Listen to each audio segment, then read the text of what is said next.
Welcome to CivilNet. I have a very special guest, Serj Tankian, frontman for System of a Down, who are here in Armenia for the 100th anniversary of the Armenian Genocide to hold a very special concert, part of his tour, Wake Up the Souls. Serj, thank you so much. Thank you. Thanks for having me. I know you're crazy busy. It's been an interesting couple of days. Yeah, I bet. We've been following your concert tour Cool. all over the place, and I must say that the people of Armenia are absolutely thrilled that you're here. As we're thrilled to be here with them as well, yeah. I'm sure. You know, you have been such a strong voice for Armenian genocide recognition. You didn't need to be. I mean, you're a musician, a composer, a singer, songwriter. Why is it so important for you? All of the Armenian genocide itself and the American administration, the successive U.S. administration's position on not using the word genocide to kind of not put pressure on Turkey made me an activist on many fronts. So it is the one cause that made me appreciate all other causes. So I do talk about many other things lyrically, and also, you know, in my own time with press and whatnot. I'm honored and lucky that I have the privilege to be able to do so. So Armenian genocide awareness, recognition, and the attainment of justice having to do with it, and the ability to try to move people so that they realize that this is not a century-old crime, but it's happening today, is very important to me and the band. This is a question I'm asking all of my guests.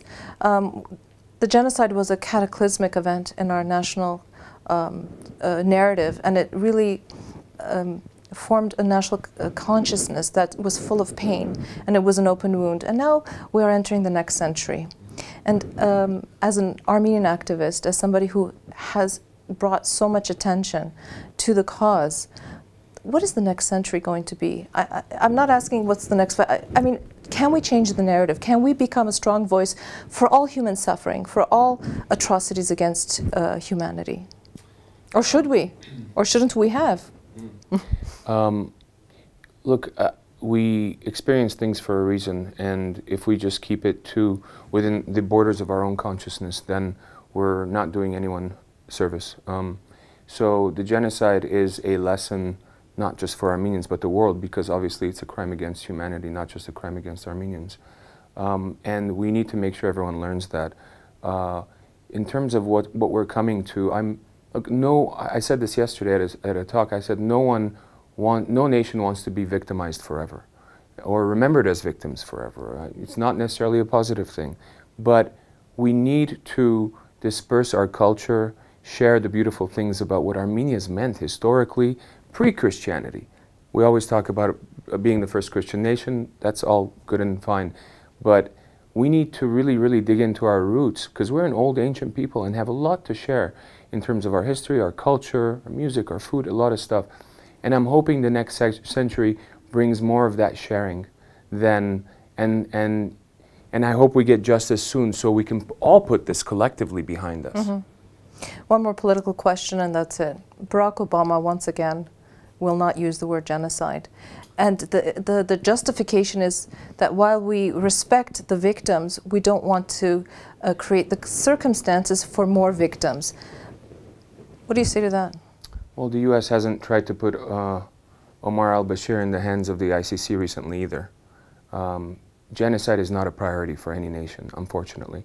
There are nations and people that are stepping up and, irrespective of geopolitical gain, are making the correct historical true statements. That includes Pope Francis, that includes, you know, the German Chancellor, Angela Merkel, and you know, many other people. Yeah, obviously. The European Parliament. The European Parliament recently passed a resolution that they had already passed previously. And we were actually in Brussels the day after they passed it. We had a show in Brussels, so it was really great doing press there and talking to them about that. So it's just a matter of time. It's a shame that the U.S. is taking that role. You know, I think of all the Near East kind of work that had been done. The philanthropy of the United States has saved thousands of lives of orphans. My own grandfather was in an American orphanage in Greece. So I'm very thankful, but you know, it even puts more responsibility and onus on the administration and successive governments to truly reflect American history correctly. It's a shame for that purpose as well, not just for the fact of Armenian history. But it is what it is, and you know, if Obama doesn't want to use the G word, let him not use the G word. We're going to get our justice with or without him. Couldn't agree with you more. Final question.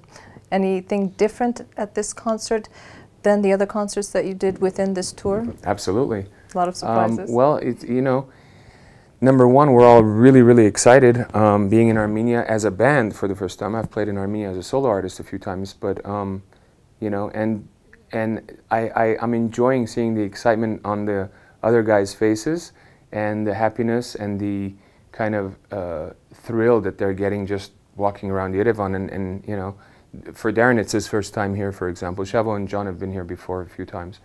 But so I'm really enjoying seeing that, and I think it's going to be a show like no other that we've ever done.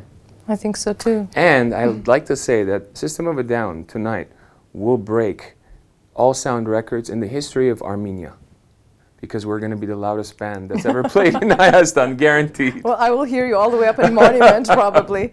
And I can imagine your own personal feelings and sense. So thank you so much. I'm very, very elated. You know, I'm honored and happy to be here, to be part of the commemorative events, all of the above. Yeah. And we're very happy and honored that we have a compatriot like you. Thank you so much, Serj. Thanks for you.